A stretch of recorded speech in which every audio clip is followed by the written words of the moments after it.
पुण्य आत्मा बनने के लिए जितना हो सके, जितना हो सके अच्छा कर्म करो, ऑलराउंडर बनो, दैवी गुण धारण करो। अच्छा कर्म क्या होता है? बाबा ने कहा जितना हो सके अच्छा कर्म करो। अच्छा कर्म क्या है? कौन सा कर्म अच्छा कर्म है?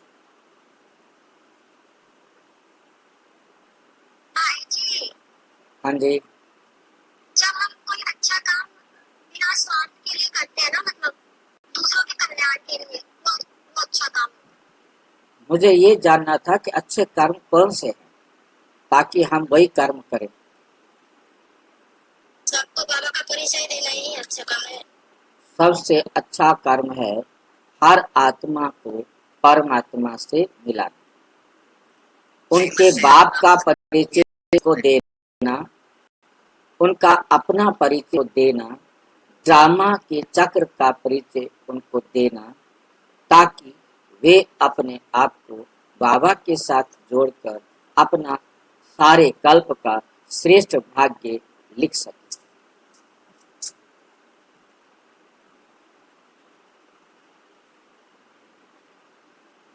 दूसरा शब्द है ऑलराउंडर बनो। अब ये क्या बोला होता है ऑलराउंडर?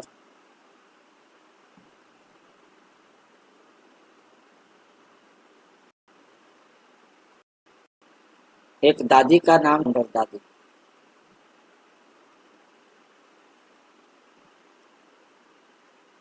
उसने बाबा से पूछा ये ऑलराउंडर क्या होता है? क्या जवाब दिया था बाबा ने?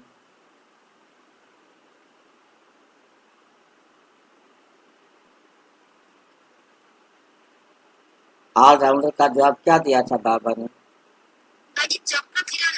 हाँ जी, नहीं स्पष्ट नहीं हुआ, क्या कहना चाहते हैं आप?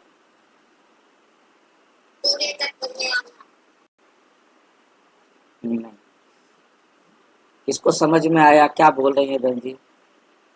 शुरू से लेके अंत तक पाठ शुरू से थोड़ा आराम से बोलो। शुरू से लेके अंत तक पाठ बजाना। यहाँ पाठ की तो बात ही नहीं की है, यहाँ सिर्फ ऑलराउंडर बनाता है।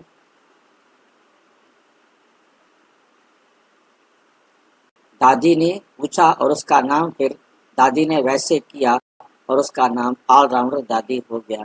किसको पता है ऑलराउंडर दादी कौन थी? गुलजार दादी की मम्मी ऑलराउंडर बनी। बाबा से पूछा, बाबा ने कहा जो हर काम कर सके, किसी भी काम को करने के लिए कोई कोई भी आनाकानी नहीं,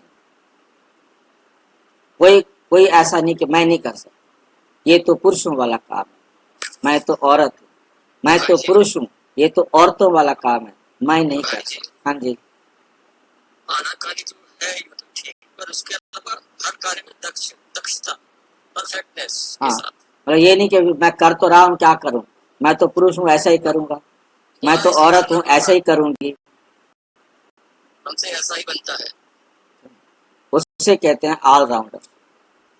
क्योंकि आपने लगभग आधे जन्म पुरुष के लेने हैं, आधे जन्म स्त्री के लेने हैं, तो हर जन्म आपका परफेक्ट होना चाहिए ना। यदि आप अब पर नहीं है तो आपके आगे वाले आधे जन्म परफेक्ट वाले तो नहीं बनेंगे ना।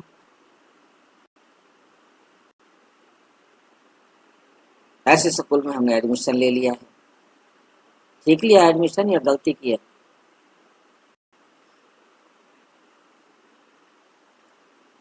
सभी को ऑलराउंडर बनना है, ये लक्ष्य ठीक है? ये लक्ष्य सबको पसंद है?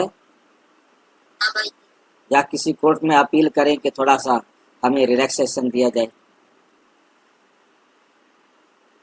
यहाँ बिना बिना कोर्ट में गए भी छूट मिलती है, ले सकते हैं। जो बाबा कह रहे हैं वही 100% सही है। जो बाबा कह रहे हैं वो 100% सही। भाई जी कहा जाता है जो अच्छे गुण जहाँ से सीखने मिले वहां से सीखना चाहिए। शिक्षा जहाँ से मिले वहां से लो, दुश्मन से भी ले लो, ये तो सबसे बड़ा सज्जन है।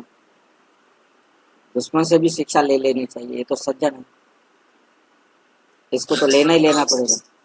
लक्ष्मण को रावण से भी शिक्षा दिलवा दिया। हाँ जी, दैवी गुण धारण करो। तीसरी बात है दैवी गुण धारण करो। इन 3 बातों पर आज की मुरली का अटेंशन। श्रेष्ठ कर्म करो, ऑलराउंडर बनो और दैवी गुण धारण करो। ये आज के लिए मंथन का विषय। प्रश्न, कौन सी मेहनत करने से तुम बच्चे पद्मा पदम पति बनते? कौन सी मेहनत करने से तुम बच्चे पद्मा पदम पति बनते? कौन सी मेहनत करते? देवी गुणों की धारणा, खुद को आत्मा समझना, खुद को आत्मा समझना। क्योंकि हमारी मुरली का सार में से ही प्रश्न होता है। मुरली का सार जो है उसमें से ही प्रश्न होता है। सबसे बड़ी मेहनत है क्रिमिनल आई को सिविल आई बनाना। हमारी 63 जन्मों से क्रिमिनल आई बन गई, गंदी नजर बन गई, देह देखने वाली नजर बन गई। अब उसे सिविल आई बनाना, आत्मा देखने वाली आई सिविल आई हो, देह देखने वाली आंख क्रिमिनल आई हो।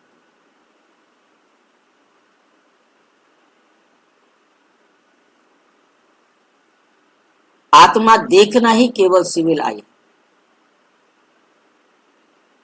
जब ये मेरे सामने आता है तो मेरे सामने कमाल की बात ये आती है कि हम सिविलाइजेशन, सिविल हॉस्पिटल, यानी सिविक्स, मतलब सिविल मतलब है या नहीं है, सिविल कोर्ट, ये सारे नाम गलत हो जाते हैं।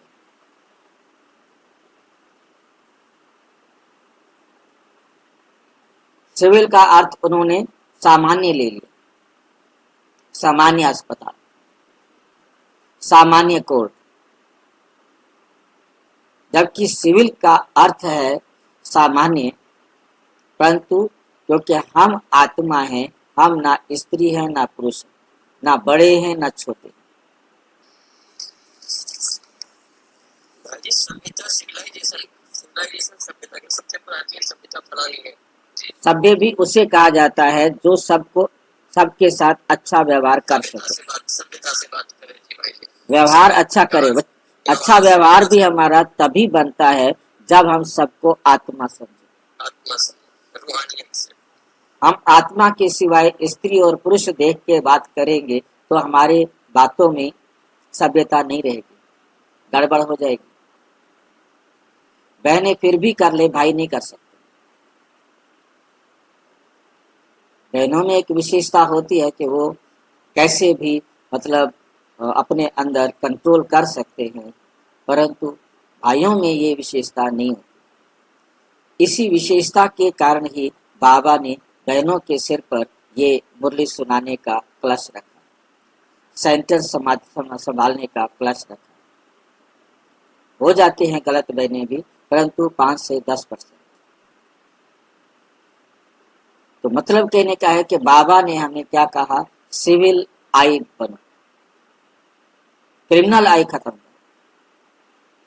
ये आंखें ही बहुत धोखा देती, आंखें ही बहुत धोखा देती। आंखों को सिविल बनाने के लिए बाप ने युक्ति बताई कि बच्चे आत्मिक दृष्टि से देखो, सबको आत्मा की दृष्टि से देखो, मत देखो कि ये मेरी बेटी है, ये मेरा बेटा। भाई जी, हाँ जी, आंखों को दिल की जुबान बोला बोला गया। आपको आंखों को दिल की जुबान, दिल की जुबान। आंखों से वही प्रत्यक्ष होगा जो आपके दिल में होगा। मेन बात है, वृत्ति खराब हो गई है तभी तो आंखें खराब हुई हैं, बिल्कुल, तभी तो बोल भी खराब हुआ है, तभी तो कर्म भी खराब हुआ है।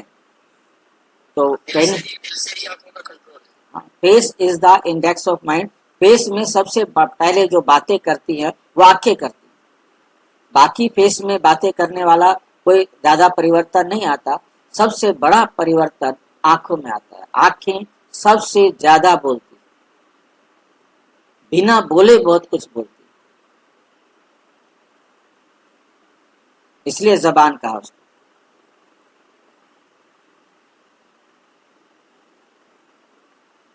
आत्मिक दृष्टि से देखो, देह को नहीं देखो, क्योंकि देह को देखते ही ये आंखें खराब हो जाती।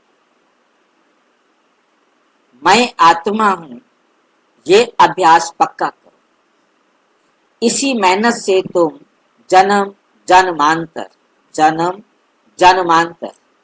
इसी मेहनत से तुम जन्म जन्मांतर के लिए पदम पति बन जाएंगे। पदम पति क्या होता है? पदम पति बन जाएंगे। पदम पति किसे कहते हैं?